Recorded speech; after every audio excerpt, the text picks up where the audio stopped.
Mivavaka fiamenana, vavaka fiamenana. Fanarana arahanao eto amin'ny andramoka izao sy ny akiradio. Isaky ny alatsinainy hatramin'ny zoma amin'ny 7 alina ora eo. Mivavaka fiamenana. Iarahanao amin'ny mpanompon'Andriamanitra Radio Salama Mivady sy ny groupe izay maharesy. Andrenesanao toroteny sy fampahelezana. Mivavaka fiamenana. Mivavaka fiamenana. Sambatra izay volaniaino aho ka miaro toro mandrakariva eo am-bavahady ary miandry eo am-polam-baravarako.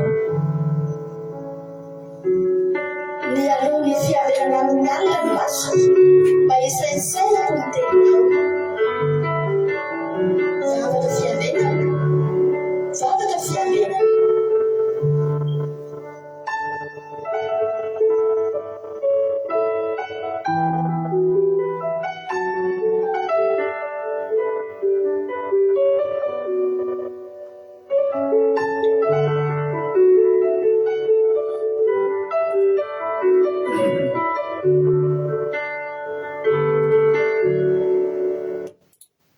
Alléluia. Amin'ny fifaliana lehibe indray raha tsy navamalala ny anantsika amin'izao fotoana izao dia falibe indray tena komena aminay eto androany ary dia manonona ny fiadanan'ny tompo ho amintsika tsirairay avy hatrany isa-tokantrano isam-batan'olona izay tonga miaraka aminay eto indray androany. Dia ny fiadanan'ny tompony ho amintsika rehetra dia matoky sy mino fa hifampahereto indrayntsika amin'ity androany ity. Raha androany rehefa tonga miaraka aminay dia teteny aminay tsika sendrasendra kory zao fahatongavanao eto zao averiko foana zay satria dia tena marina dia tena marina mihitsy fa tsy mba kisendrasendra zao ahatongavanao eto zao fa tena misy raha ilan'ny tompo anao eto. Alleluia. Misy hafatra tiany hoeninao eto androany ka raha tonga eto anao androany dia azavadika le telefoninao io fa enoy aloha fa sao dia mba misy hafatra tokony hoeninao eto mety hampiovan'ny fiainanao mihitsy amin'ity androany ity ka dia tahiny tompontsika rehetra tonga soa dia falibe zay miarabanareo. Ifampiarabitsika rehefa dolotsika aloha mialohan'ny zatra ny dolo hivavaka metraka amin'ny fotoantsika eo am-piretan'Andriamanitra atao mpandrosotsika nambatsika Lina vita France izy any hitondratsika anatin'ny vavaka fanovana Daviditra mitsodrano sy ny toeran'ny fandalina rehetritsika. Mambavy Lina, anao ny fitenenana. Sitraka pastera nanome fitenenana dia manona ny fiadanan'i Jesosy Kristy ho aminao sy ny ankonanao ary ho amintsika manakalo izay miaraka manaraka indray izao vavaka alina izao. Iaraka hivavaka isika. Jehovah malala ho raha nay amin'ny anaran'i Jesosy Kristy ianao dia fifaliana ho anay mpianakavy eto indray Jesosy hanotafoana soma tsara indray eto amin'izao fotoana mamy izao hanasanay ny fanatrehanao tompo. Sotranao izay fa navelanao namaky vaky any ny tontolo andro iny teo ambanin'ny fiarovanao mahery miaraka tamin'ny fanamasinao izay nanolo-tsaina sy nanampy anay tokoa ka nahavitany soma tsara izany tontolo andro izany. Mila ny herinao izay Jesosy mila ny teninao izay mba hanovozanay hery vaovao indray. Ko mangataka ny fanatrehanao amin'ny isa-tokantrano isam-batan'olona tsiraray avy amin'izao alina izao.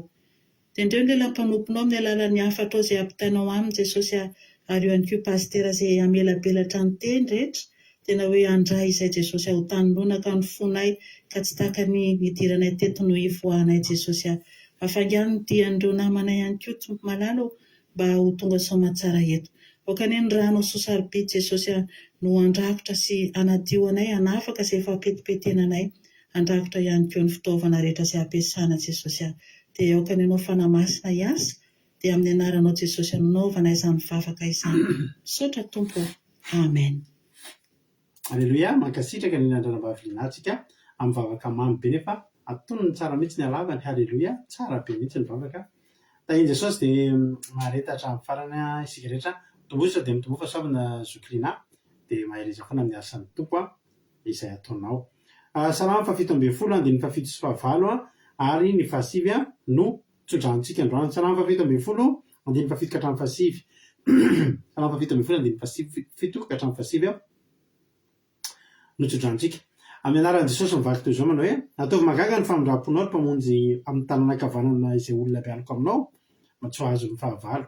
Arovy takany anak'Andriamasonao afenao amin'ny mban'ny aloko ny elatrao mba tsy ho azo ny ratsy fanazy mampahory ahy dia ny fahavaloko masika izay manodidina. Halleloia. Averiko ataovy magaga ny famindram-ponao ny mpamonjy amin'ny tanàna ankavanana izay olona mialoko aminao mba tsy ho azo ny fahavalo. Arovy takany anak'Andriamasonao arovy takany anak'Andriamaso afenao ambanin'ny aloko ny elatrao mba tsy ho azo ny ratsy fanahy izay mampahory ahy dia ny fahavaloko masika izay manodidina. Zany ny fangatantsika amin'Andriamanitra androany hiaro anao araka ny toritentsika tamin'ny sabata hiaro anao amin'ny ratsy rehetra nety Jehovah hiaro anao na dia amin'ny fakapanahy na dia amin'ny nofo ratsy na dia amin'ny fahavalo sy ny zanatsipika amin'ny rehetra rehetra ataon'ny satana hiaro antsika tsirairay avy anie Jehovah. Halleloia. Amen. Dia raha izao azo antsodrano Roseminina France Bersoupianjana Arabie Saoudite $100 Koweït artisanat de Madagascar France Bersava Koweït Niana Mainso Italie Angelina Rodriguez Arabie Saoudite Etoile Noéline France Azanaso Sylvie Koweït Marie-Jo États-Unis Eric Rack France Yama Koweït Mirarandria Malala Allemagne Rantandrima Charline Madagascar Codanela Belgique Antra Clarisse Madagascar Kikerendrena Solo Madagascar faly be foana mahitanareo any Madagascar tafiditra tena faly Jesosy mpandresy Madagascar Loblitina France Mimanambotso France Codanela Belgique Tonga Soa Tsiramboramiel France Nambinayo Razana Monica Dubai Bersava Koweït Tojo Allemagne Someva France Loblitina France efa nyteneniko teo Tonga Soa daholo isika menakavy dia halleluia dia raha iso ny tsodrano dia savita iny tompitsika rehetra inona no mba fahasoavan'Andriamanitra azonao ambara androany hanomezam-boninahitry n'Andriamanitra mamina angélique Tonga Soa ihany koa. Inona ny fahasoavan'Andriamanitra mba azonareo tantaraina androany?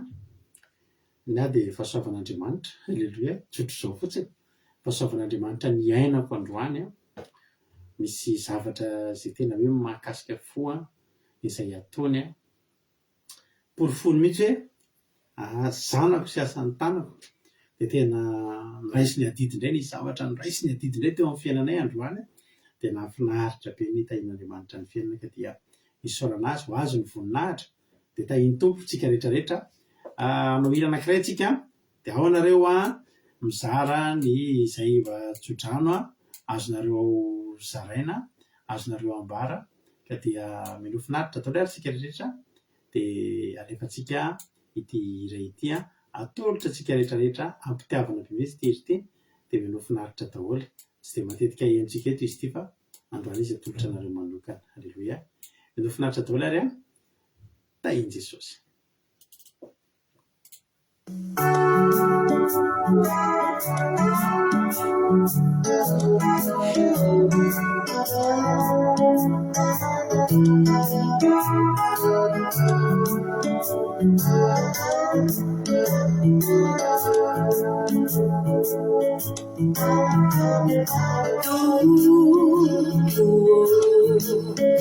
Mahinunau di panupuna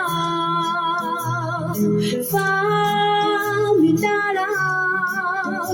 Buabelau Remutanadau Timedika hanunan yanaranawau Fafumalutunyawa natiwau Remutanadau Ninikunatau Tutsi sayo ilazaminau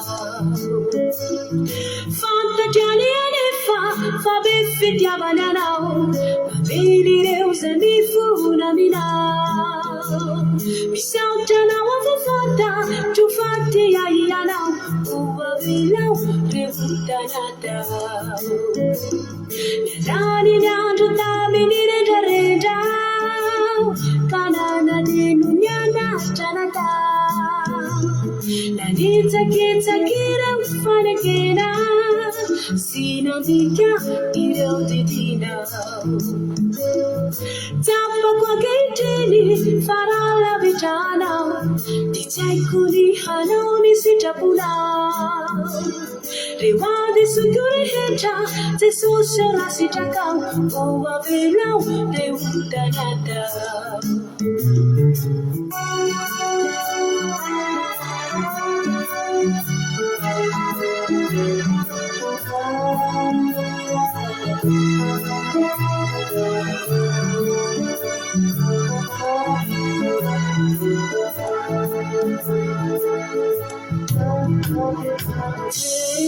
Jesu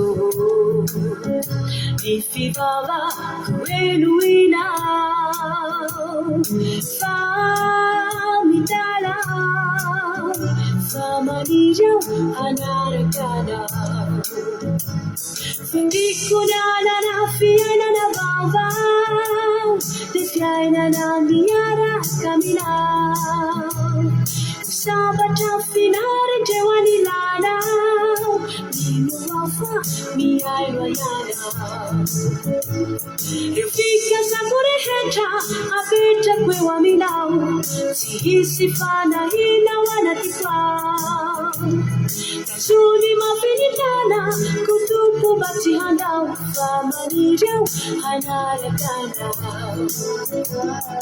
manapaka ny heriny fanahinao ao ho sahijoro vavolombelonao hisetrako ny heriny fankapanay temo aminao tsy manana iay na inonino ny antra eo amin'ny fiainako tsy sipotahotra mialeako raisoa Jesosia fihiny eo antratranao fa maniry ao anarakanao maniry ao anarakanao fa maniry ao anarakanao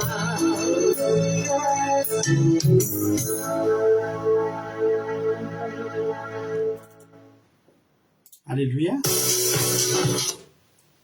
Tsara iny irina ila tsy dia fahentsika matetika fa tena mahafinaritra ho an'Andriamanitra ny voninahitra dia misaotra ny mampiona nanoitra antsika n'iny irina anao fa izy nanoitra triny iriny ho antsika tamin'ity androany ity. Alléluia. Ndao ary hamaky efa nisy sinjoro vavolombelona ve ato?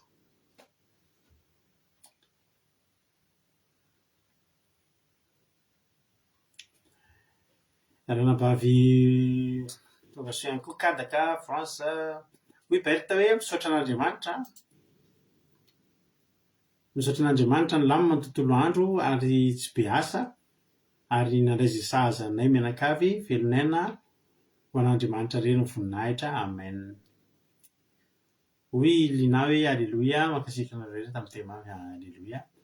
Anjasika patitry France aina France hoy someve terenina Jesosy malala velona tompony sabata avita somatsara tontolo andro nahazo fahasalamana hatrany tsy nahay vaovao ratsy tonga eto tsika mianakavy tsara ianao Jehovah ray malala tompony sabata alléluia amen. Tsara le hira zay ihany ngamba aloha no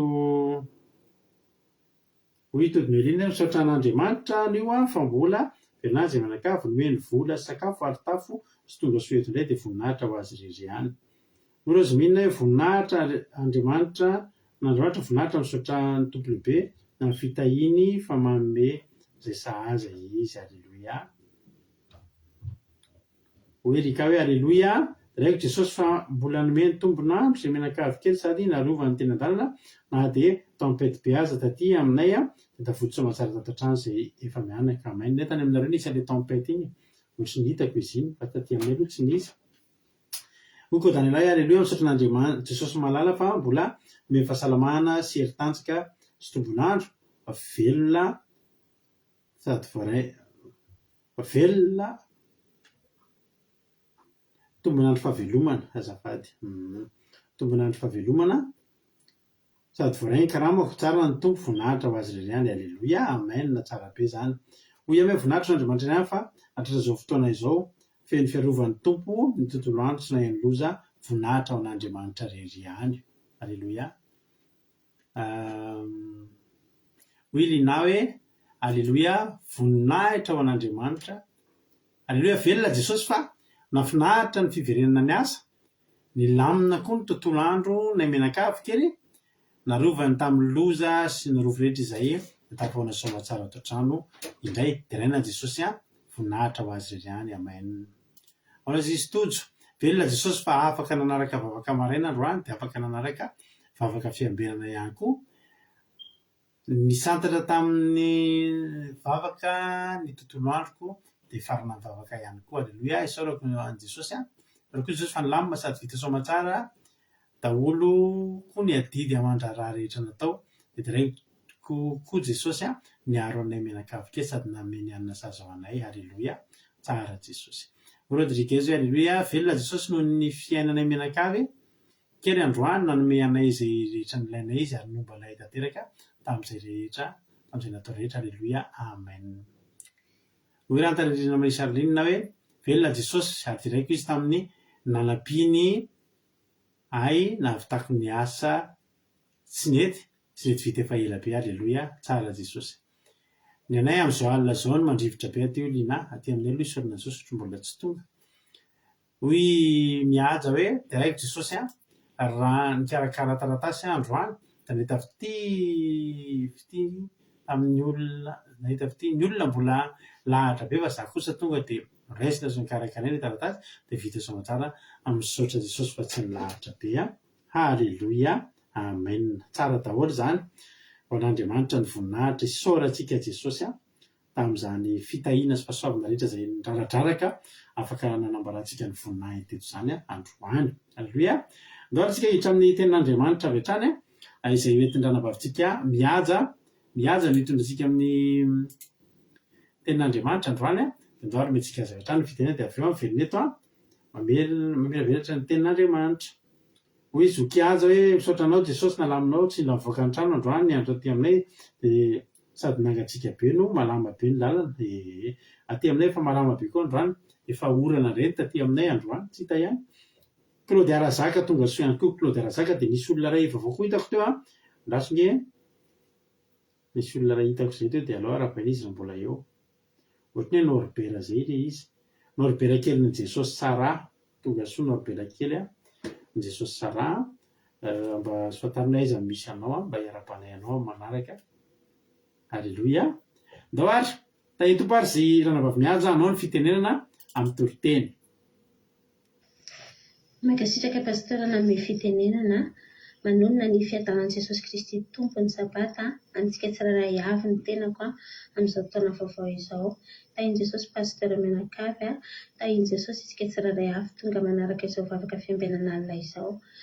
Raisiko tombontsoa sy fahasoavana ary tena fifaliana lehibe ho ary avana malala ny hitondra ny tenin'Andriamanitra izay horenesintsika eto androany. Koa raiso ary ny baibolinao ry avana malala ka ny tenin'Andriamanitra izay hojerentsika dia ao amin'ny Exodosy toko 7:7. Exodosy 23:27. Rehefa hitantsika ary ny teny dia mivaky toy izao amin'ny anaran'i Jesosy manao hoe: ampandeha ny fatahorana ay eo anoloanao aho ka ampifanarintaka ny firenena rehetra izay alehanao ary ampiambony fahavalonao rehetra anao ao. Amen. Izany tenin'Andriamanitra izany indray ry havana malala no teny editsika hifampahery amin'ity androany ity.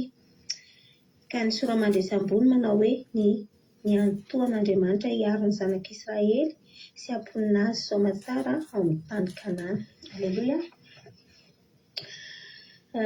Ity boky Exodosy ity ry havana malala dia boky faharoa ao amin'ny boky 10 voalohany amin'ny testamenta taloha izay nosoratan'i Mosesy heritaona tao aorian'ny nandaozan'ny zanak'Israely ny tany Egypta.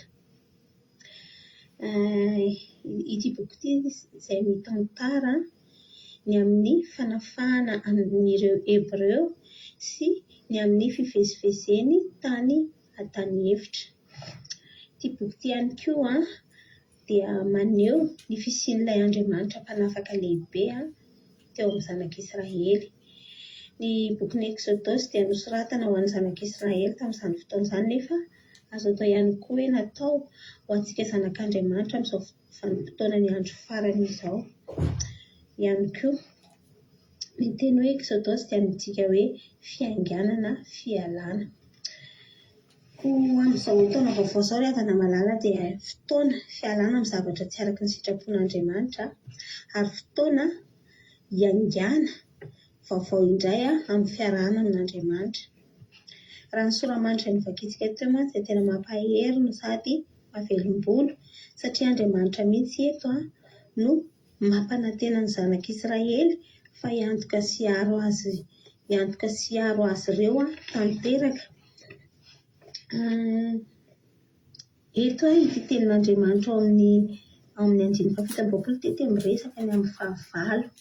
Ny fahavalo moa dia tsy iza fa ny devoly. Ny devoly izany ny fahavalo eto dia ny fiainantsika zanak'olombelona mantsy ry havana malala dia tsy ilaozana fahavalo izany. Misy fahavalo foana eo amin'ny fiainantsika na amin'ny zavatra rehetrarehetra ataontsika dia ny devoly eo foana manao ny hevitra rehetrarehetra tena hoe tsy hatateraka antsika ho tonga any amin'ilay fikasan'Andriamanitra izany. Dia mety ho fahavalo hita maso ny fahavalontsika, mety ho olana, mety zavatra maro isan-karazany hitan'ny masontsika. Ireny endrika fahavalo daholo ireny ry havana malala. Mety ho fahavalo sy hita maso ihany koa izay eny amin'ny rivotra eny fa tsy hitan'ny masontsika ka misy fiantraikany amin'ny fiainantsika na ara-nofo na ara-panahy. Eto anefa dia Andriamanitra mihitsy eto no miteny fa izy no hampandefa fahatahorana eo anoloan'ny fahavalontsika amin'ny toerana izay misy antsika tsirairay avy, amin'ny toerana misy anao sy misy anahy, na aiza io na aiza na eto Madagasikara na any ivelany na any amin'ny faritra maro isan-karazany any dia mbola Jehovah ihany no hampandositra ny fahavalontsika eo anoloantsika araka ny fampanantenany. Marina tokoa ry havana malala fa Andriamanitra efa niresaka tanteraka momba ny fampanantenana ny amin'ny fiarovana sy ny fahasalamana ho an'ny vahoakany izay manaradia azy, manompo azy amin'ity Exodus 3:20 ity kanefa tsarovy fa mialohan'ny fampanantenana io dia misy condition maromaro napetrakan'Andriamanitra hahatonga azy hiaro, hahatonga azy hiantoka ny mombamomba ny tenantsika tsirairay avy dia izay miankina amin'ny fanompoana azy sy amin'ny fankatoavana ny didiny. Izany no afaka ahazo an'izany atao hoe fiarovan'Andriamanitra izany sy fiantohan'Andriamanitra.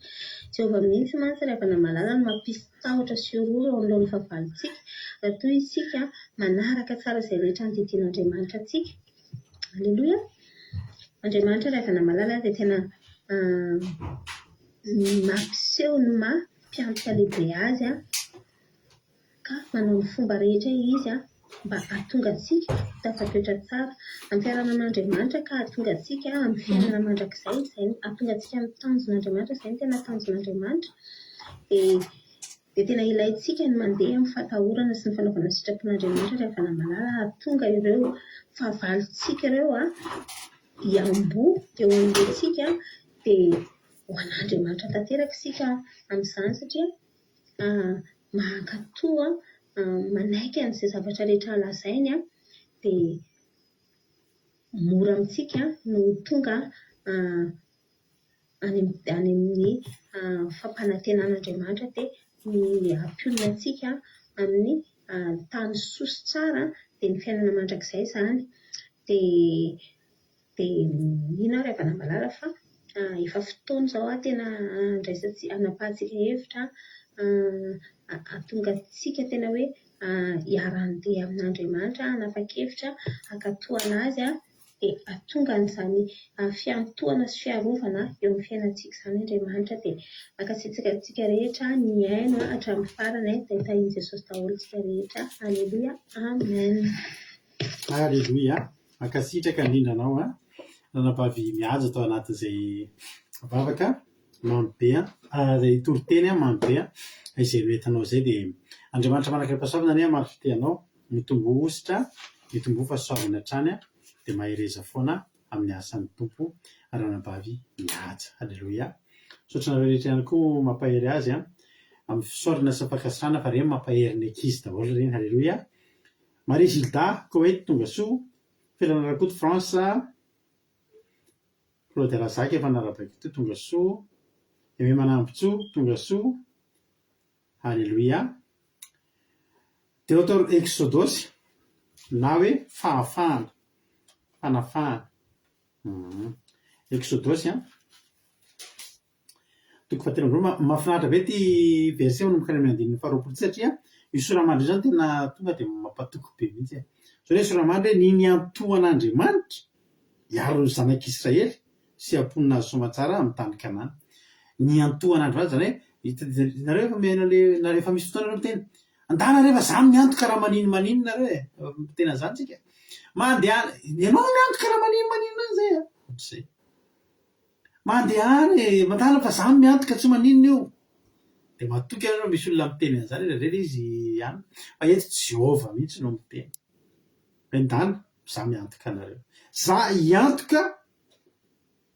Tsaroko foana ilay toritenin'ny ranabavitsika teto efa tany tony an'io teny io izy dia nyteneny nanao fanoharana kely kampiasa amin'ny compagnie d'assurance zay ranabavitsika dia nazavainy kely teto mihitsy momba ny hoe assurance tout risque dia mahafinaritra tokoa rehefa mandoa assurance sika amin'ny tômôbila fa misy ny assurance hoe tiers fotsiny dia misy ny assurance responsabilité civile dia misy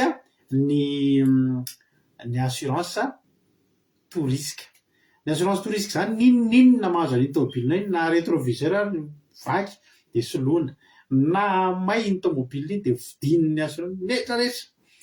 Tena mahafinaritra Andriamanitra eto zany hoe Andriamanitra miantoka zany dia tena mihoatra noho ny assurance tout risque ariavana mihoatra ny assurance tout risque.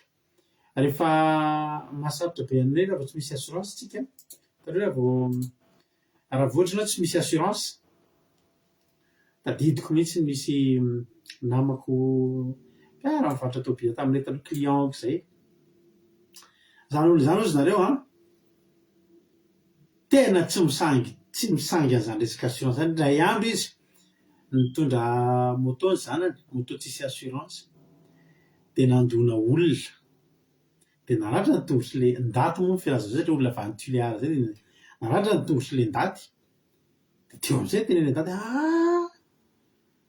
anareo tsisy assurance avao anareo mitsabo an'ity tongotra ity ka izy ity efa misy dady lapa any Tuléar mpitsabo an'io dia tonareo freko izy dia tonareo avao ny freko mandroso mively miaraky ny haniny hohaniko eny an-dalana zay ohatra lasa mba miteny anina kely zany dia tsisy azo atao satria tsisy assurance ianao. Ny assurance ny tokony ianao an'izany fa rehefa tsisy assurance ianao fa tena ntantarany anay amin'izay ary avana satria zany zay gaga hoe jery tômôbily dia nanareo to dia eto tsy mitondra an'eo izy raha tsisy assurance io dia lasa misy no mandoa assurance dia any an-tanana mihitsy ny assurance vao mitondra tsy mitondra tômôbila tsisy assurance satria fa tena efa ho 4 millions lany ozy izy mantsy ozy ndaty any Tuléar mihitsy frais tamin'izany ohatrinona Tuléar dia miaraka amin'ny sakafo makasy sy ny mijanona any amam-bolana satria traiten'le ndaty io tongotra io dia verina indray izy tonga ao Antananarivo dia plus le vola fa mbola tsy hamety indray teo fa tena zao ny tenenina le ndaty indray andro zao izy izy tia misy vola amina million tsy tadidiko 4 millions no mena tia dia oak'izay azafady tia meko anao dia aza miantso anay intsony dia ampy zay dia tsy hita tsy nanelingely azy intsony le ndaty zany ny olona tsisy assurance. Ianao no miantoka ny zavatra ny olona simba rehefa tsisy assurance ianao zay no maha- 'zava-dehibe atsika hoe assuré tsika. aty andafy aty na ny tranonao afaka assurena, na ny telefoninao afaka assurena, na ny rehetrarehetra mombanao afaka assurena ty amin'izay fotoana zay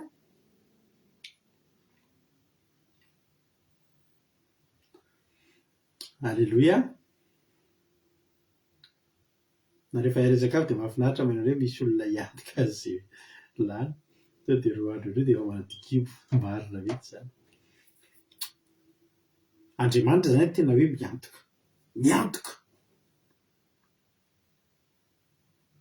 tsara ngiravana zany misy miantoka. Ahoana ny fomba iantohan'Andriamanitra ny zanak'Israely? Zay zany tena intéressant zay ahoana ny fomba ahafahan'Andriamanitra miantoka ny fiainan'ny zanak'Israely dia ity ny valiny. Exodus 3:7-8 ampandeha ny fatahorana eo alohanao ka mpifanaritaka amin'ny firenena rehetra zay alehanao ary ampiambony fahavalonao rehetra ao. Zay rehefa mifahavalo tsy afaka mikitika antsika dia azo antoka ny hoavintsika. Na tahiny tompo sahala amin'inona ianao miditra ny vola mety ny asa eo ny tena hoe fitahiana sy ny fanambinana fa tafiditry ny fahavalo ny fiainanao dia tahaka ny tamin'ny andron'ny Gideona ihany, mba misy vary velezina ihany fa lasa ny fahavalo, mba mamboly vary ihany mba misy zavatra vokatra ihany fa lasa ny fahavalo daholo. Koa tsy alao ve ravana tonga dia ny fahavalo ny potehana. Zay ny nafahan'Andriamanitra, ny fomba nafahan'Andriamanitra tena nanome antoka ny fiainan'ny zanak'Israely. Potehako fotsiny ozy ny fahavalo reo, ataoko matahotra nareo ny fahavalonareo. Alleluia. Rehefa matahotra ny fahavalonareo dia tonga dia hifanaritaka ry zareo. Dia hiamboa avokoa ny fahavalo rehetrarehetra. Io efa zavatra efa fataon'Andriamanitra, io efa fomba fiasan'Andriamanitra ary tsy voaindre mandeha Andriamanitra no nanome toky ny zanak'Israely amin'izany. Tsy voaindre mandeha Andriamanitra nampanantena izany teny izany tamin'ny zanak'Israely efa hatramin'izay. Fomba fitahian'Andriamanitra ny zanak'Israely hatramin'izay dia io fampandehanany tahotra anazy eo aloha. Zany hoe mandeha eo aloha ny zanak'Israely tonga dia misy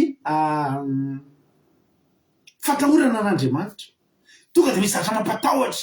Andriamanitra io mampatahotra eo alohany io.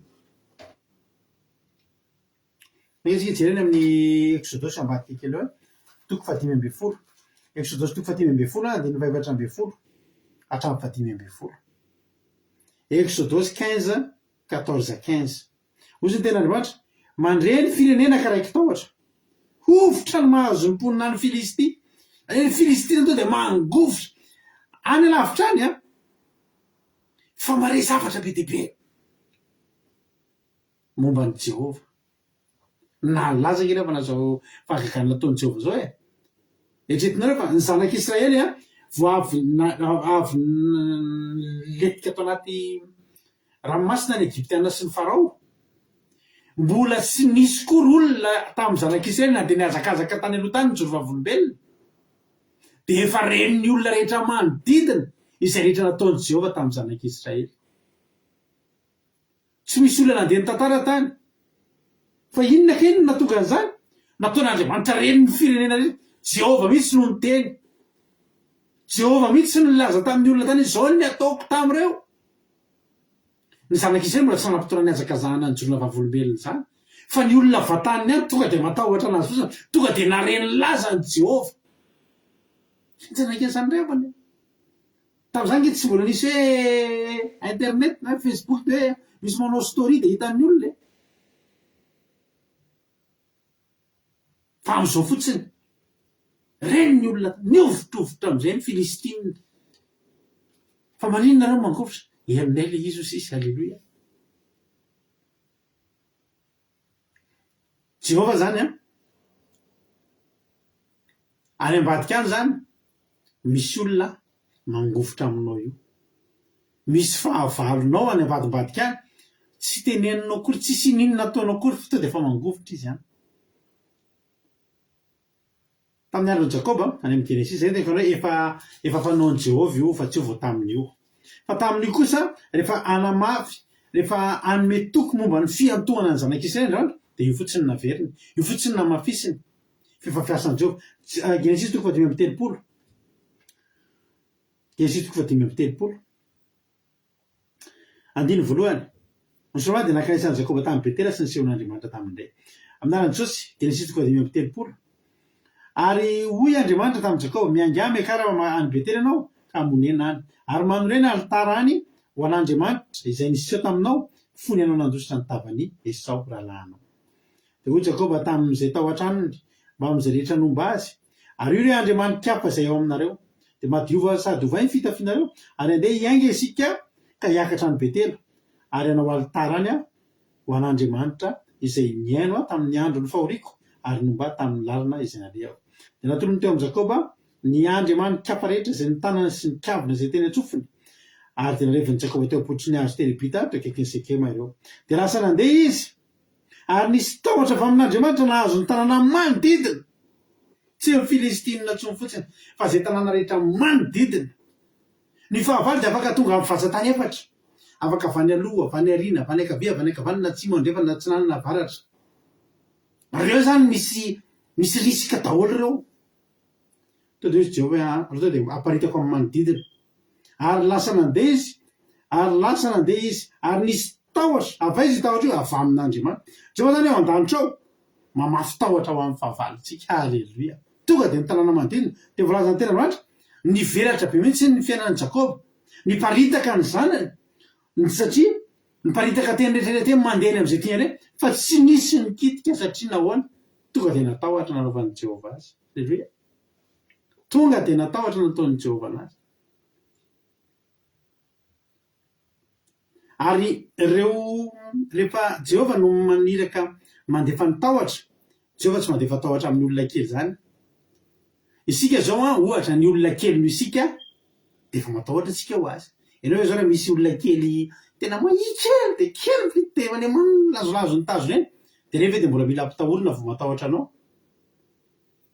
fa dia matahotra anao azy ireny.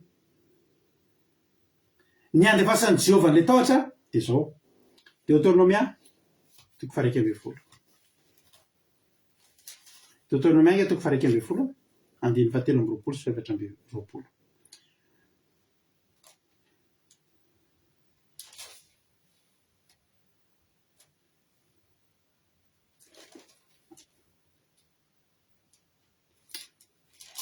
Alleluia. Deutéronomia 1:20, andiny 17 sy 18. Dia horoahan'i Jehova eo anoloanareo ireo firenena rehetra ireo, ary anareo haresy firenena maro izay lehibe sy mahery noho nareo. Ny tany rehetra izay dia amin'ny faladian'ny tongotry dia ho anareo hatramin'ny efitra sy Libanona, ary hatramin'ny ony Efrata, hatramin'ny ranomasina andrefana sy ny faritaninareo. Averiko, dia horoahan'i Jehova eo anoloanareo ireo firenena rehetra ireo, ary anareo haresy firenena maro izay lehibe sy mahery noho nareo. Aleloia. Ireo olona tahotra ireo tsy olona kely e. Raha olona kely noho ianao ireo na mampalahelo noho ianao tsy zava-mahagaga zany. Ianao tsy mila rovana amin'ny kely noho ianao zany. Fa ireo lehibe sy mahery lavitra noho ianao. Aleloia. Zay ilay teny teo a. Ary ianao haresy firenena maro izay lehibe sy mahery noho ianareo. Manomboka zany fa manomboka miova adversera amin'izay. Manomboka zany manomboka tsy matahotra adversera lehibe sy mahery noho ianao intsony. Talohan'ny etoan'Andriamanitra ny zanak'Israely dia lehibe sy mahery ny anaran'ireo. Fa rehefa nanaiky Andriamanitra hiantoka ny zanak'Israely, dia alefany amin'izay ny tahotra amin'ireo lehibe sy mahery. Manomboka eo zany. Alleluia. Dia tsy lehibe sy mahery intsony anaran'ireo anatria anao. Anarana sisa. Fa tsy arovana sisa lehibe sy mahery ireo. Fa ireo rehetrarehetra ireo dia ho resinao daholo, haresy firenena maro. Zany no fomba etoan'Andriamanitra asy anao zany. Zany no fomba etoan'Andriamanitra anasy anao. Misy olona zay niresaka tamiko dia variana kely aho niresaka tamin'ilay olona. Dia izao zavatra tiako eto zany olo zany maheno an'ity resaka ity. Ary tiako ianao ahafantatra ianao zany teneniko zany. Ny zavatra nataoko anatin'izay 2 andro 3 andro niresahantsika izay, dia miezaka ahako mampahita anao fahavalo lehibe sy mahery noho ianao. De teteny aminao zany androany ranabavy aza mitifitra zavatra ambany zany sa i mitifitra zavatra ambony miaraka amin'ny Jehova. Alleloia, miaraka amin'ny Jehova. Za za zany ry havana de manana fialamboly tiako be taloha, de tsy ataoko intsony izy io fa io fialamboly tiako io nametraka karazana ohatrany hoe passion kely aty anatiko aty zany, de tiako be io zavatra io de rehefa tian'io zavatra io de misy fotoana manonofo kely zay mahatsapony zaho zao te ahazo tiako atsika raha mahazo ohatran'ity de ohatry ny jerena le izy mbola tena tokony tsy ho azo io ve de ho azo fa ao an-tsaiko foana io, ao an-tsaiko foana io azo io, de za tsy mijery ny prix-any fa za mijery an'le izy. Zany ihany ny finoko. Io misy zavatra iriko fiarakodia zany le zavatra zay ino ambony ny anafianana zany za zany de mba tia fiarakodia mba mahafinaritra anaka hatramin'izay za tia fiarakodia de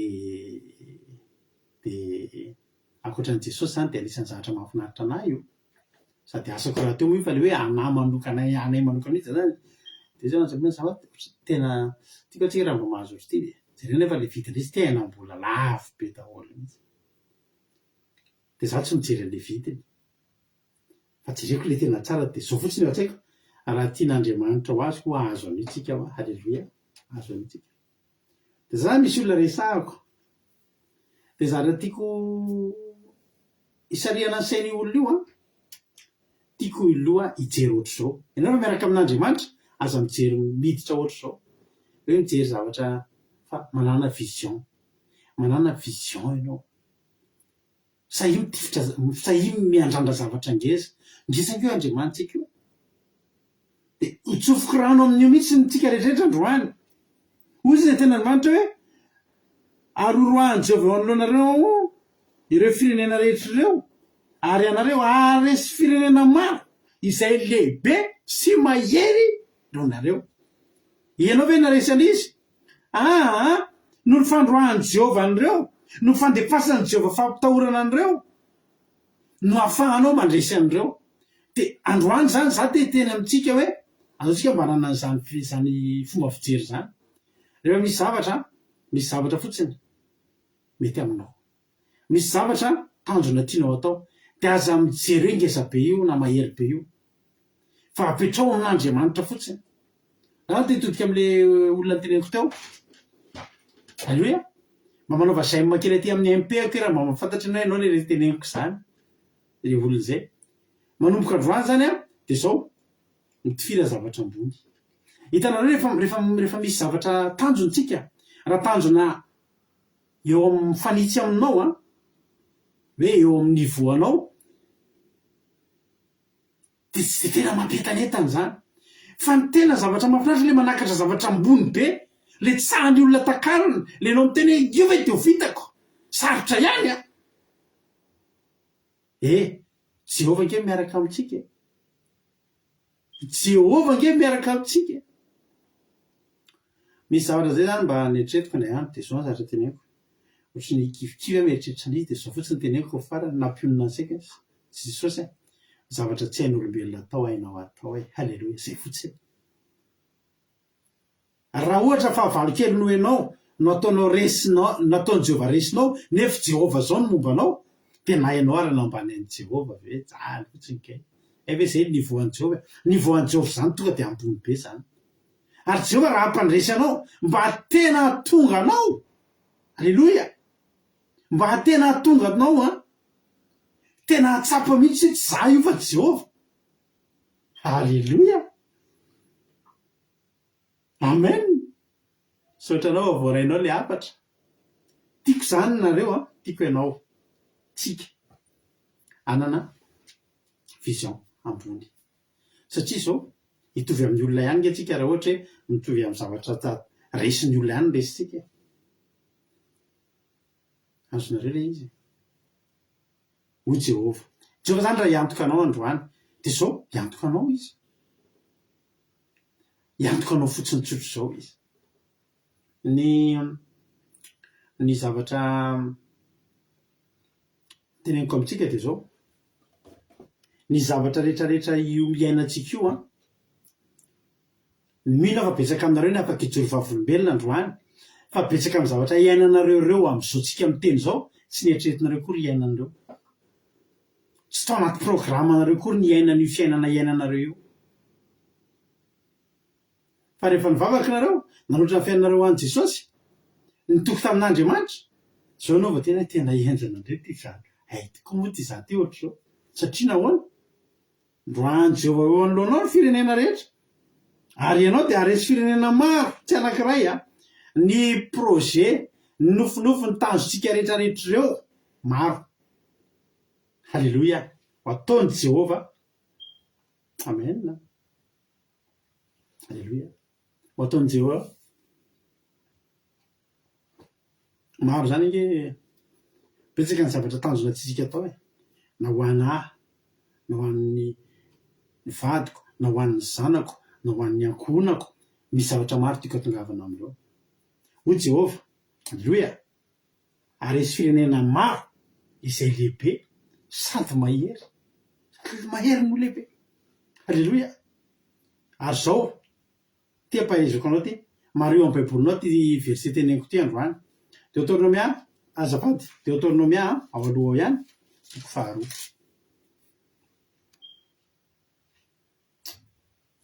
Deutéronomia toko faharoa andininy fahadimy amby roapolo. Za aloha dia misaotra ny ranabavinitsa mihaja ny nanome an'ity verset satria tokony hampahery antsika izany. Deutéronomia toko faharoa andininy fahadimy amby roapolo. Anaran'i Jesosy, anio no vao ataoko mahazo ny firenena ambany lanitra rehetra. Hitanareo mitatra le izy teo firenena manodidina. Hoy Jehovah, ohatrany tsy ampy zany ry Soameva, ohatrany tsy ampy zany Miria, ohatrany tsy ampy zany Claudia, ohatrany tsy ampy zany Evelina Rodriguez fa zao hitariko indray ary. Dia jerenareo fa nitarin'ny Jehovah mba mareo amin'ny baibolinao io androany. Tena tsy pio, mahafinaritra be amin'ny baibolinao mihitsy. Zao le teny, anio no vao ataoko mahazo ny firenena ambany lanitra rehetra. Zao tontolo zao nke zany teo mbola firenena manodidina, mety manodidina 100 kilometatra manodidina. Ianao io ke hitetin'ny tany hatrany aparan'ny tany angeny anyrahana antsika raha zay firenena manodidina ihany izy zao firenena manodidina anay, firenena manodidina zao Luxembourg, Suisse, Allemagne, zavy de reo ihany ve. De za zany raha vao ohatra ho any aninona re zay ho any Arabie Saoudite zany, de tapitra andreo ve zany ny fahefana men'Andriamanitra. Ho Jehovah, anio no vao ataoko mahazo ny firenena ambany lanitra rehetra ny ororo sy ny tahotra nareo, ka raha reny ny lazanao dia angovotra sy angororo eo anoloanao izy. Ny hitatra ho any teo mbola eo amin'ny manodidina, teo mbola firenena manodidina, avy eo niakatra ny totony ny lehibe sy ny mahery noho ianao, toy izy Jehovah sady lehibe ny mahery ny amin'ny firenena rehetra mihitsy. Halleloia. Ianao mety tsy mino fenao iny ry avana raha ianao io zao bataina androany. Miaina mahitsy zao any Italie, dia bataina amin'izay ny ana mahitsy soa alefa amin'ny Finlande ohatra. Fa mbola tahiny tompoka io mahitsy soa io any Finlande. Ohatra zao Hortensine any Koweït zao, dia amin'izao ke bataintsika ho any Londres ohatra Hortensine, fa mbola tahiny tompo io satria firenena rehetra ambany lanitra. Zany nitsodrany Jehovah amintsika. Mety hiteny angamba hoe za zao ve aza miteny an'izany. Ao baiboly ao tantara anankiray hitako hamarana ny fotoana nitotentsika androany. Misy tantara anankiray ty raha ianao metrany za ty ve de tsy te mba ho vitako ve zany. Misy olona tato amin'ny baiboly tsy nahatenena vita ninina tsony. Mpanjaka faharoa toko fahafito. Mpanjaka faharoa toko fahafito. Mpanjaka faharoa toko fahafito dia fantatsika fa ny alohan'io dia nisy mosary tena tsy nisy ohatr'izany tao a Samaria. Dia efa mifampilana mihitsy ny olona nohan'ny olona tamin'izany satria tsisy hohanina intsony, ny zanany ihany no hohanina. Fa mpanjaka faharoa toko fahafito andiny voalohany, fa io kosa Eli mianono tenin'i Jehova ianareo izao nolazain'i Jehova raha mipitso toy izao dia ho sekely ray ny vidin'ny koba tsara to toeran'ny famarana ary ho sekely iray kosa no vidin'ny vary odea indroan'ny famarana ao ambavadin'ny Samaria. Faramana ny lalan'Andriamanitra ilay mpanafika malaza izay ny tena mpanjaka tamin'ny tanana ka hoe indro na dia hanao varavarankely izay eny amin'ny lanitra aza Jehova dia isy zany zavatra zany va ary io Elisa indro hitan'ny masonao indrindra zany nefa tsy mba hinananao.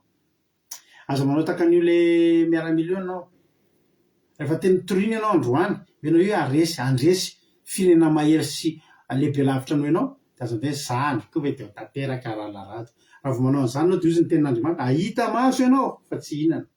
Reo olona rehetra manao amainina sy mino reo ho hitanao andresy firenena lehibe sy mahery noho izy fa ianao tsy aresy satria ianao tsy nino. Amin'ny fomba ahoana tokoa ary ny hatanteraka an'izany tena marina tokoa ny tenin'le tiampanjaka ahoana ny hatanteraka an'izany fa nambany somary nataony tsana kely na dia hanao varavarankely amin'ny lanitra aza ve Jehova izy dia izy zany io ny fahadisoany le tsy finoana tsy naninony fa le kidikitika zao hoe na dia hanao varavarankely ary ve Jehova nge afaka manao varavarankely afaka manao varavarankely izay tiany Jehova nge ataony ny ten'Andriamanitra anazy hoe izy ny Jehova anao izy anao izay tiany. Alleloia hain'ny Jehova daholo zany zavatra rehetra impossible rehetra fantatrao azony Jehova atao daholo androany azony Jehova atao daholo.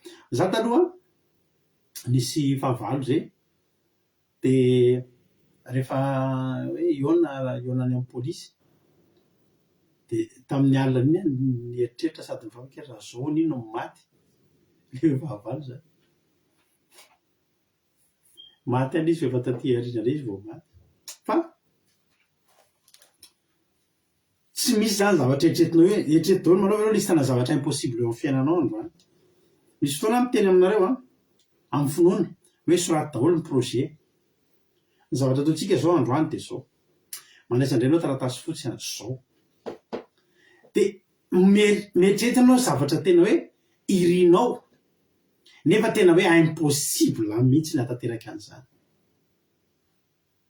Ame ohatra dia azy mihezana ny ohatra teneko ohatra misy olona hoe 5 taona nefa izy te hiteraka impossible zao zany sa tsy impossible zany dia soraty hoe anaty taratasy fotsy zay zavatra impossible zay. Ohatra hoe ianao zao any ohatra ny aty any ambanivohitra be any ambanivohitra be tena le misy lalana ratsy be any Anosy be Anara sa any Mainty Rano tsy fantatro zay any ambanivohitra Mainty Rano be tena any tsisy réseau tsisy nino tsisy iny fa zay mba mare fandarana fotsiny anao androany dia mifanirinao mba hanorina tokantrano aty Eoropa ohatra ny azy zany dia mety ozy izy ianao hoe impossible amiko zany dia soraty amin'ny taratasy tompoko anao listany impossible ianao tsy hoe mandroatsoratra foana zavatra tsisy dikana fa zavatra neritreretinao mihitsy ohatra zao hoe mba nanana faniriana za zany ohatra zao ohatra ny azy zany misy fiarakodia zay zany zao mba hiriko azo dia tena tiako be io tomobile fantatry mampionona tsara zany tomobile zany zay manana droit an'izany za mba hanonofy ary za teneniko anareo fa za dia olona farak'izay tia manonofy ary ny ahako atokeo 20% ny zavatra nofinofisiko izay nieritreretiko fa tsy ho tanteraka dia efa tanteraka amiko foana aloha alleloia aloha zay dia anao zay anao listany impossible amin'ny fiainanao ianao mety anankiroa telo tsy haiko na misy 10 ary mety anankiray fotsiny zay ty zavatra tiako saloha mba nina impossible amin'ny fiainako zay ndray tiako soratanao anaty taratasy anao dia sy vidaty androany alleloia sy vidaty androany satria ty zavatra ty ity tenenin'ny Elisa ity eritrereto hoe ny olona efa mifampinana lohamborika sy taimbormelala no nohaniny olona tamin'izany nefa hoe rapitso dia inona koba tsara toto sady mora be dia vary ordea sady mora be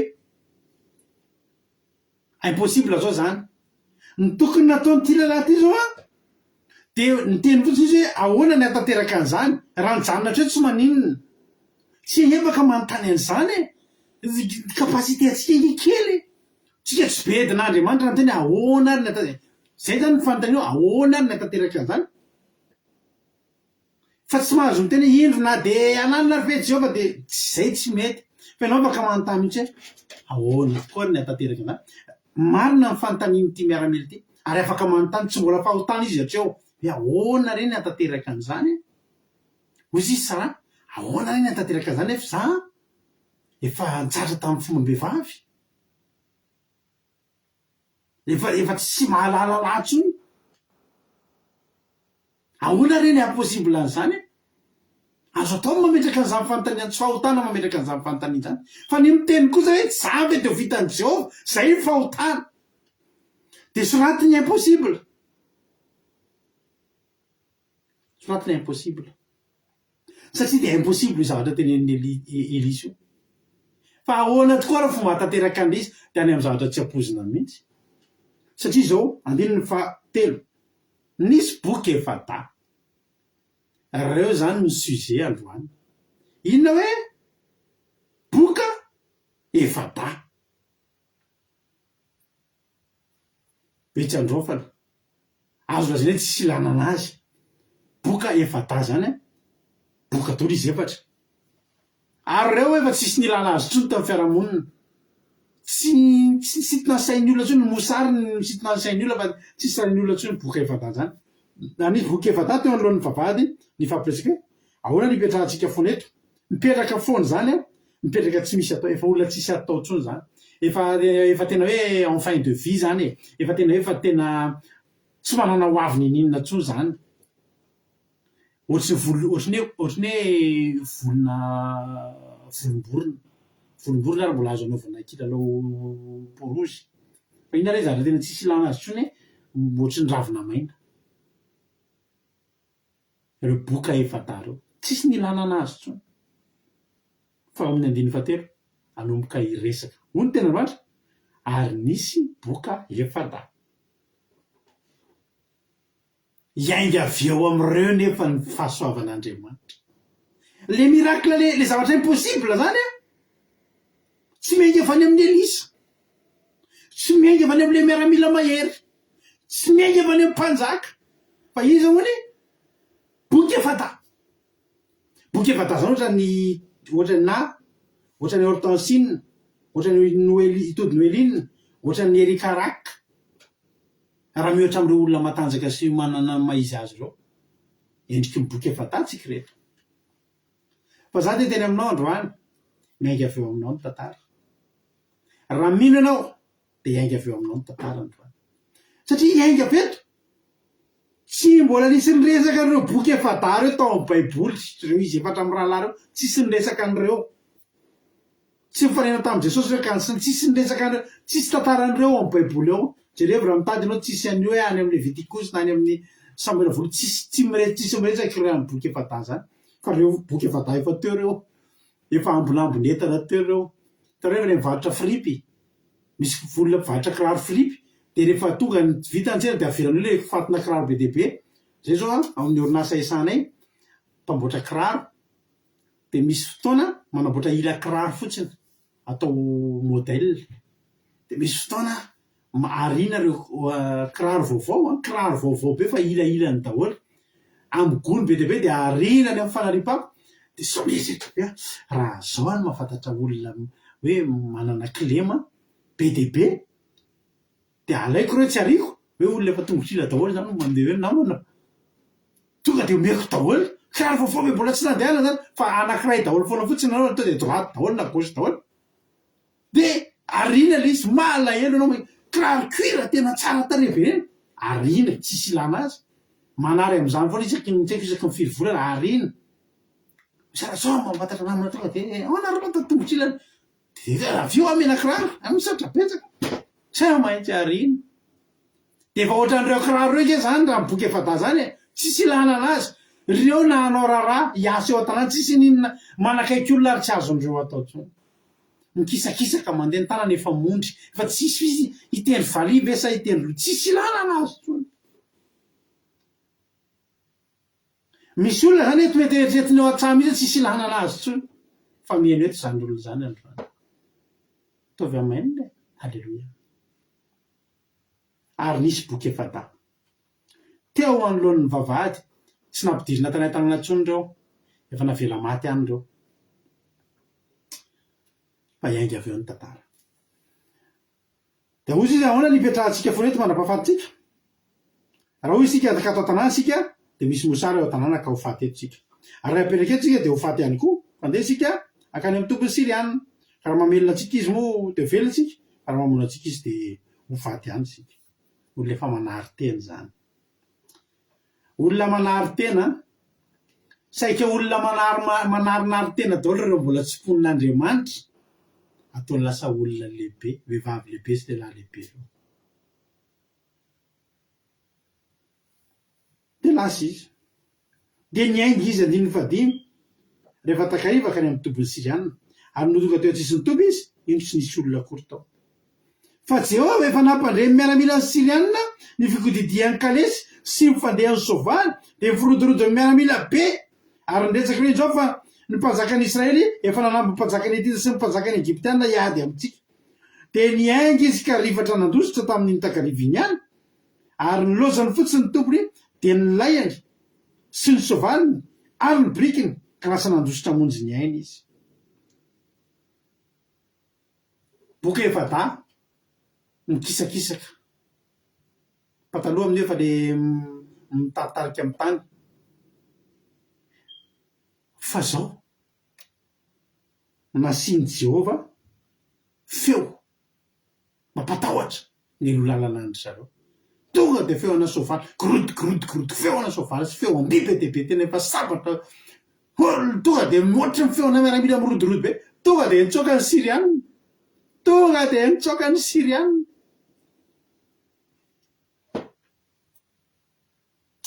ndray andro zany isy namako zay mpiara-mianatra taminay tao anazy sa mety andavy aty moa zay mbola laza efa pastera koa izy alleloia ka io namako io mbola tsy namako izy tam'izany fa tsy haiko mihitsy zay problème nisy io tam'izany fa ampitahorony foana izy mahay miady be zay de ampirorony foana de zany rehefa mody ka tsy miaraka amin'ny namako de arahany amizay de hoana to iatsika izy raha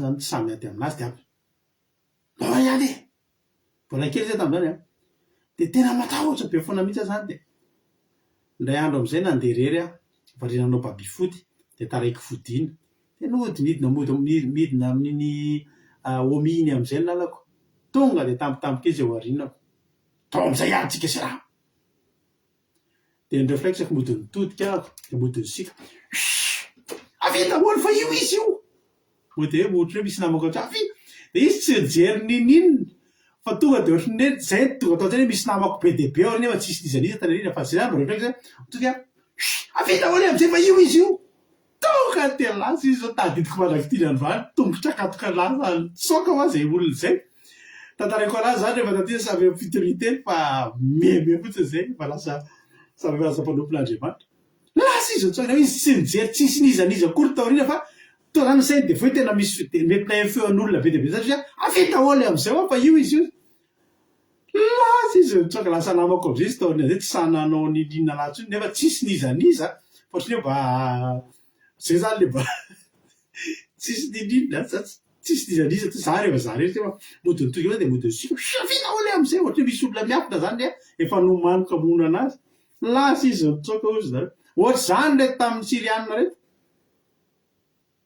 tonga de lasa izy mitsoka hoe boka efata fa le boka efata ny aloavan'i Jehova ahoana izy ny tena Andriamanitra amin'ny Exodosy toko 7:20 andiny 7:20 akikitsika indray amaranam-paranatsika azy Exodosy toko 7:20 andiny 7:20 ampandeny fatahorana eo anohanao ka ampifanaritaka amin'ny firenena rehetra zay alehanao ampiambony fahavalonao rehetra tonga de ozy izy namorona mihitsy ary ny Siriana lazay fa misy mpanjaka misy miaramila ny Etita mpanjaka ny Egyptiana miaraka amin'ny Israely sy soavaly sy kalesy be dehibe tonga fa lasa zareo nitsoka de inona nandeha nitsoka izy de nilozany fotsiny teo ny tompony de ny layany sy ny soavaliny ary ny brikiny lasa nandositra namonjy ny aina izy ary rehefa tonga tena tsisy ny tompo re boka de niditra tao amin'ny lay anankiray de ninona sy ny sotro ary naka volafotsy sy volamena ary fitafiana ka nandeha ka nanapina zany ary nandeha izy ka niditra tao amin'ny anankiray de koa de nanao an'izany ninana manina taholy amin'ny de farany izy zay andao atsona ny olona fa tsy vitantsika rety de zay natonga an'le miparitaka amizay reto Siriana reto ka andeha anafika naseny Jehovah nitondra ny tahiriny sy ny zavatra fihinana sy ny volamena sy ny volafotsy rehetra atao inona any toeram-piadiana ry havana volamena sy volafotsy. Ianao fe andeha hiady mitondra volamena sy volafotsy. Zay taloha zany mba tia miadiady any am-pianarana, de rehefa hoe hiady de ajanona am-pianarana ny kitapo de ajanona am-pianarana ny famantaranandro de fatorana tsara ny kiraro satria andeha hiady tsy mitondra ninina na tablier ary tsy alovana tsony taloha zay rehefa mba miadiady.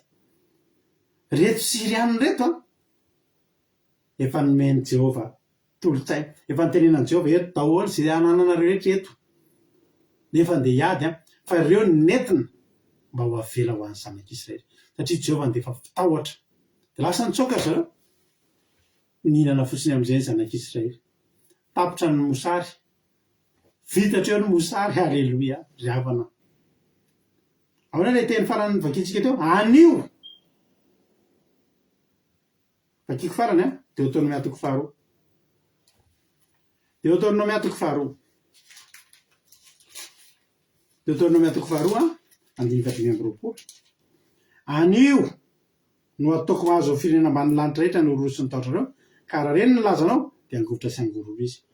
Angovotra sy angororo anoloanao izy. Anio tsara pitso manomboketo sahia manao dingana lehibe, sahia mijery zavatra lehibe, sahia mitifitra fahavalo ambony sy mahery ny hoenao fa Jehovah Andriamanitra efa mombanao.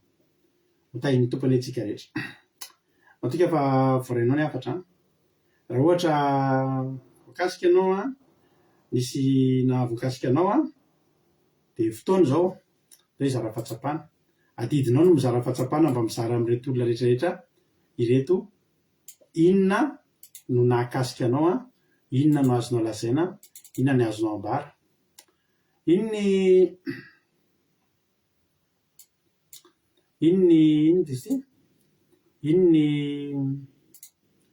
compte quoi afaka miantso nareo rado aky radio tsy voatery zay efa nizaratra am'izay ihany fa raha misy aminareo koa olona voavahiny eto androany mba te hizara fahatsapana de raisina amin'ny fifaliana be mihitsy de hotahin'ny tompo hotahin'Andriamanitra hatrany hatrany. Alleluia. Atsika apitra olona voalohany ary tsy nety tapaka an'ilay appel.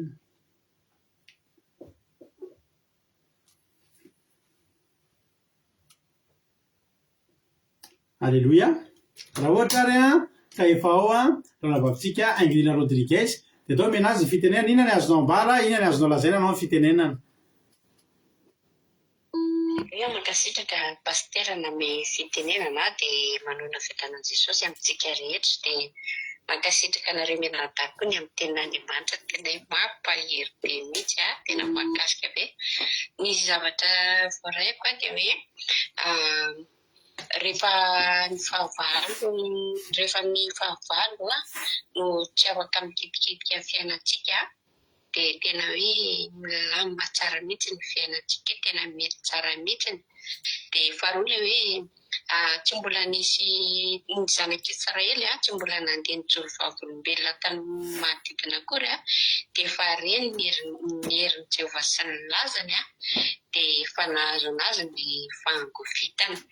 De faharoa le hoe rehefa Jehovah mandefa ny tahotra de tsy misy olona kely de tsy amin'ny olona kely fa amin'ny firenena lehibe sy mahery. De farany hoe rehefa miaraka amin'ny Jehovah de aza manao hoe de zay anona kely ty ve fa mba maniry zavatra lehibe sy goavana mba mitifitra zavatra ambony zay sy tsara rehefa miaraka amin'ny Jehovah Andriamanitra satria tena hoe Jehovah zany ny tompony hery.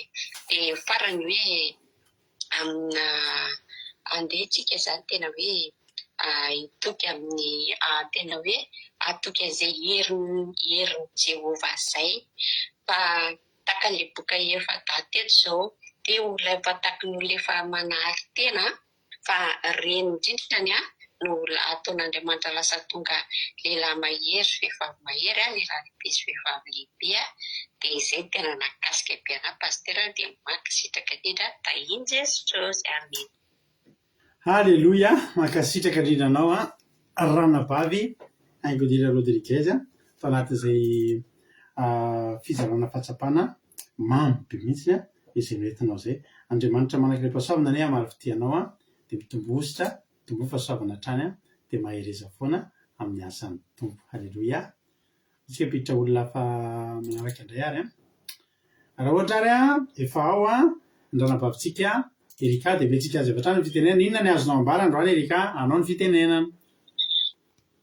Tain'i Jesosy pastera dia tain'i Jesosy tsika rehetra dia mankasitraka amin'ny fitenenana dia mankasitraka anareo mianadaty amin'ny toriteny androany fa tena hoe nampahery be mihitsy ny toriteny nahakasika be na dia voalohan'ilay soramandry fotsiny dia hoe tena nahakasika hoe Jehovah hiantoka dia tena niantoka koa kotra ny Jehovah tamin'ireto zanak'Israely reto dia tsy tokony atahotra zany tsika fa Jehovah hiantoka antsika dia atorono fahavalontsika eo anoloantsika ampandefa tahotra eo anoloan'ny fahavalontsika izy sady ampiambony fahavalontsika sy atorono fahavalontsika dia ny tena nakasika anahy koa le nakasika be daholo fa ny tena nakasika anahy hoe mila masamy manao vision tsika zany vision ambony satria ataon'i Jehovah tena hoe mahery noho ny firenena any ao amin'ny Deutéronomia 2:25 farany telo hoe aniozy izy vao ataoko mahazo ny firenena ambany lanitra rehetra ny orooro sy ny tahotra anareo ka reny lazanao dia angovotra sy angorohorony eo anoloanao iny. Zany hoe ataon'Andriamanitra firenena rehetra mihitsy zany no mangorohoro no isika rehefa tena misy makatoa ary matoky an'Andriamanitra isika fa miaraka aminy tsy tokony atahotra tsy tokony hiteny tahaka an'le tato amin'ny mpanjaka faharoa teo hoe Jehovah ve dia hanokatra varavarakely nanokatra varavarakely na hanao zavatra hafa zany dia tsy tokony hiteny hoe Jehovah tsy mahavita an'izany na dia hanao an'izao fa tokony iny fotsiny dia antany an'i Jehovah vitanao ve zany Jehovah dia Jehovah maly anao arak'ilay toriteny ity dia mankasitraka pastera tain'i Jesosy daholo fa tena makasika be daholo izy dia tsy tatsony izay holazaina dia Jesosy amaly anareo tain'i Jesosy. Halleluia. Mankasitraka ny nanao rahabaverika tao anatin'izay fizarana fahatsapana mamy be zay. Andriamanitra manakilay mpahasoavana ane maro fitianao dia mitombositra dia mitombo fahasoavana hatrany mahereza foana amin'ny asan'ny tompo. Halleluia. Mamy be foana ny fizarana fahatsapana izay ataonareo mamy tena mamy dia mahereza daholo dia tahiny tompo. Tsika piditra olona hafa manaraka indray rehefa ao ary raha latojo eto dia menanao avy hatrany ny fitenenana. Inona ny azonao ambara, inona ny azonao lazaina? Tain'i Jesosy daholo itsika rehetra dia mankasitraka pastera na amin'ny fitenenana mankasitraka anareo mianadaty amin'ny toriteny fa nahafinaritra ny amin'ny voalohany nahafinaritra na ilay fitondrany soko mihaja anazy fa finaritra kely efa ampidirana an'ilay toriteny sy momba ilay toriteny momba ny Exodosy sy ny sisa nampitombo fahalalana mahakasika kely. Dia ny faharoa nakasika ilay hoe ny ataon'Andriamanitra hiaro ny zanak'Israely hoe assurance atorisika. Dia tena rehefa mitondra fiara moa dia mahatsapa zany ahoana maro ny assurance fa misy tapatapany fotsiny ny assurance hoe assurance amin'ny resaka pneu sy ny sisa fotsiny fa misy tena hoe assurance atorisika dia simba tômôbila zany dia voasolo daholo. Dia nahakasika ohatra razambarina zany antsika rehefa miaraka amin'Andriamanitra ataon'Andriamanitra assurance atorisika. Dia nahakasika be koa le hoe raha olona efa resinao zany olona ambany kely no ianao dia tsy mila Jehovah koa ianao fa nataon'i Jehovah mihitsy hoe le olona sady lehibe no mahery no ianao reny no roasin'i Jehovah. Alleluia. Dia reny marina ny tena ilainan'i Jehovah mahafinaritra dia manana koa vision miaraka amin'Andriamanitra satria Andriamanitra lehibe dia mila manana vision ngeza be. Alleluia. Dia nahafinaritra anahy koa le hoe anio ataoko mahazo ny fihinam-bany lanitra rehetra ny orory sy ny tahotra anareo. Aleluia. Hoe tsy eo manodidina fotsiny zany fa hitarin'i Jehovah mihitsy amin'ny lanitra indray dia tsisy fetrany ny fahefana omen'Andriamanitra antsika na handeha Koeta na handeha Arabia Saodita na handeha Finlande na handeha rehetrarehetra dia tena mahafinaritra zany isaorana an'Andriamanitra. Aleluia. Dia izay nakasika anahy dia tain'i Jesosy daholo. Alléluia, makasitraka dridranao raha latojo tanaty izay fizarana fahatsapana mamy be zay. Andriamanitra manaka fahasoavana ane amaly fity dia mitongositra sy fahasoavana foana hatrany hatrany dia mahereza foana amin'ny asan'ny tompo. Alléluia. Anao hira anankiray atsika dia hivavaka dia hivavaka ny firenena dia hamarana ny fotoana.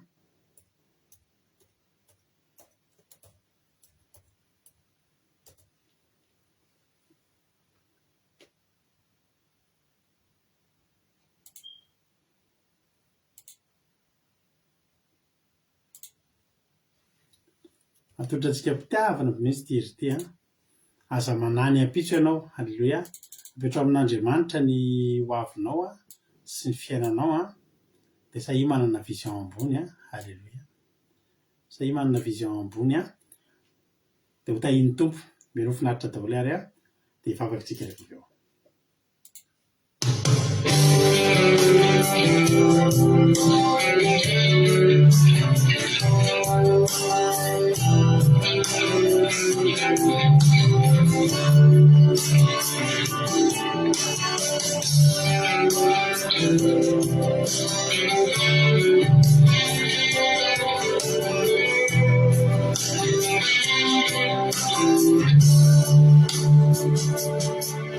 Zamanay ampitsunao ianao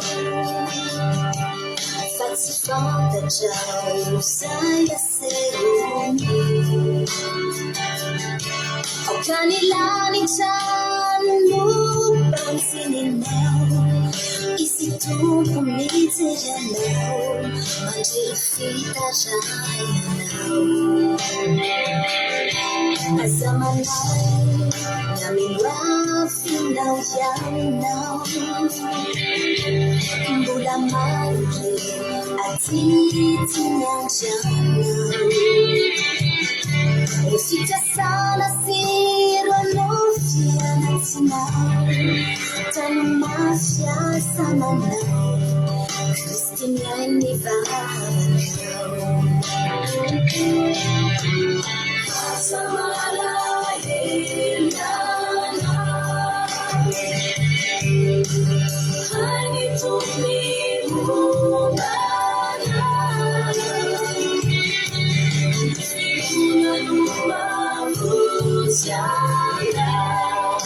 Nitisia sayana Sagadana sayata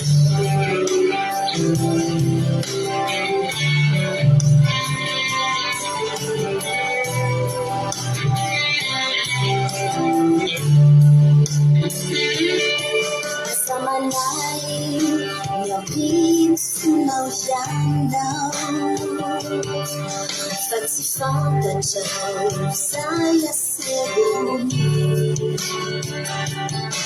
aokany lanitra bansininao isy tompo mijery anao mandrero fitarainao azamanay nyamimafinao ianao mbola maro atitinyanjanao rofikasana sirono anatinao tanumafya samanay Kristiniani vavakao Asamala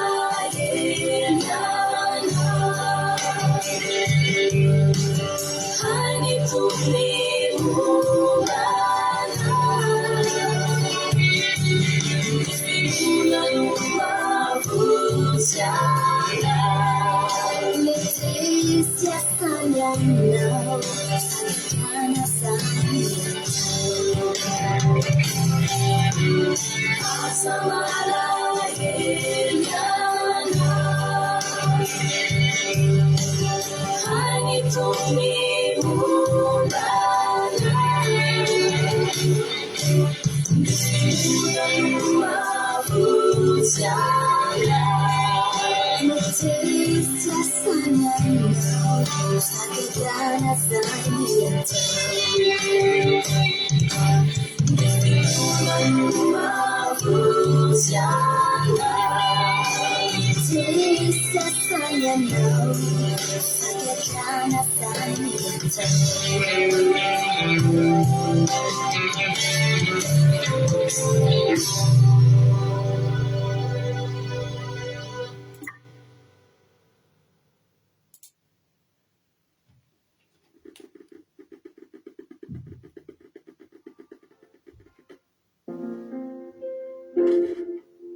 Alléluia.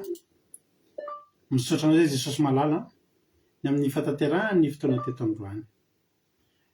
Dia ilaina saika lazaina ny anaranao. Avy aminao ny zavatra rehetra. Avy aminao ny tsy natapaka an'ity fandarana ity androany fa dia mandeha sy ny sosa teto aho. Misaotra indrindra Jesosy malala. Tsy tapaka ny fandarana, tsy tapaka ihany koa ny connexion fa noho ny fahasoavanao dia voatoro teto ny hafatra.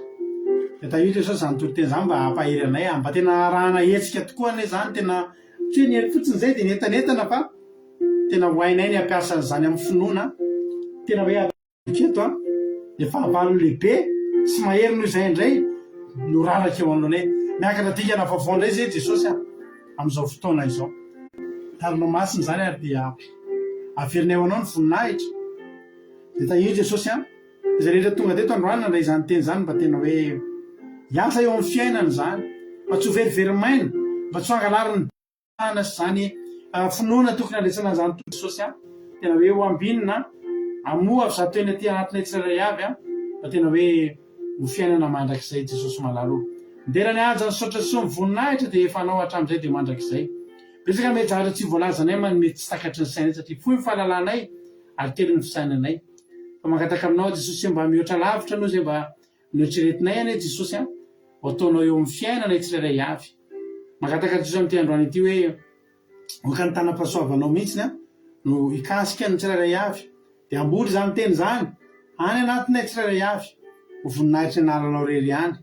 Dia raha laza saotra ho anao hatramin'izay ka ho mandrakizay misy saotra indrindra Jesosy malalo. Halleluia. Amen. Mampandrotsika amin'izao fotoana izao raha nampavitsika mahenso hivavaka ho an'ny firenena.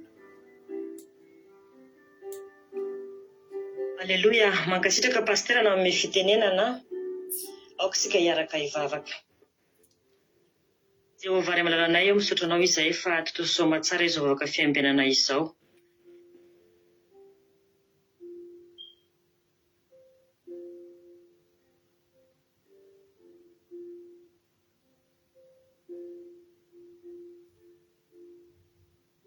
Ity vavaka androany ity, Jehovah, tena Jehovahnay ianao. Ilay maherinay ianao tompo, mpiaro sy fitarika anay ianao ary mpombanay tokoa. Alleluia. Vavaka aminao izay ho an'ny firenenay, ho an'ny malagasy rehetra tsy ankanavaka, mba ho firenena hajakanao marina tokoa. Ho vahoaka manaiky anao ho tompo sy Andriamanitra ray malalo. Tena hoe anaiky anao ho mpitarika sy ho lohany io firenenay io. Mitalao ny famindrapo aminao izay. Ho isan'ny olom-boafidinao ka tena isan'ireo arovanao sy tantananao amin'ny fiainanay mandrakizay. Ka anjakao tompo.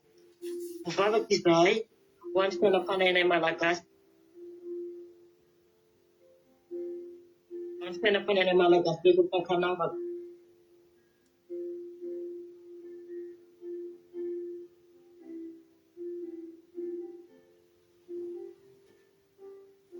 Mivavaka izay ho an'ny fiainam-panahinay malagasy rehetra tsy ankanavaka tompo malalo. Mba tena hoe anjakanao marina tokoa tompo malalo. Toty aminao izahay. Io ilay olona marobe mba tena hoe hiova fiainana marina tokoa. Ary io ilay olona marobe mba tena hoe hikapa izany mahandriamanitra anao izany marina tokoa. Ka anjakao tompo ireo malagasy mandalo ady maro isan-karazany. Ireo kivy, ireo resy, ireo tsy manana fanatonana toy eo amin'ny fiainany.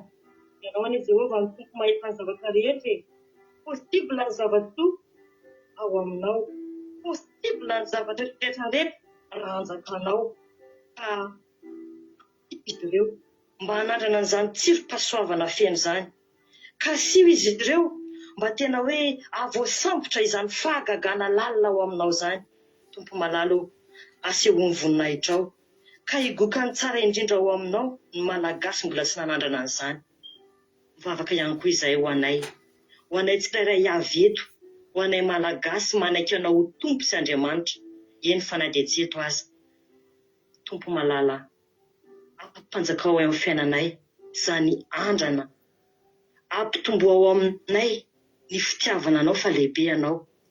Tena hoe ampianary izahay hisambotra fahasoavana mihoatra noho ny mihoatra, satria izany ny fampaintana nomenao androany. Tompo, ho reharehanay malagasy rehetra ianao, ka izao tontolo izao mihitsy no ahita famirapiratana eo amin'ny fiainanay noho ny maha-Andriamanitra ianao. Ankinay aminao sahady, ary apetraka eo tananao ny ady miandry ny malagasy, ny ady miandry an'ireo izay vonona iova fo no ity teninao masina ity. Tantany izy ireo Tompo, irao ny fanainao masina, ka andresy fahavalo ny tsirairay avy, amin'ny fomba tsy takatry ny saina, fa tena hoe anjakanao satria miaiky ny ho zanakao ary ny fidanao Andriamanitra. Anjakao izay Tompo malalo, tario izahay. Ny voninahitra sy ny tera Tompo, dia atolotra ianao mandrakizay. Halleluia, amen. Halleluia, mankasitraka indrindranao ary napavy mahensoa tao anatin'izay tenan'Andriamanitra, tao anatin'izay vavaka mampina maranana fotoana izay, vavaka ho an'ny firenena ihany koa.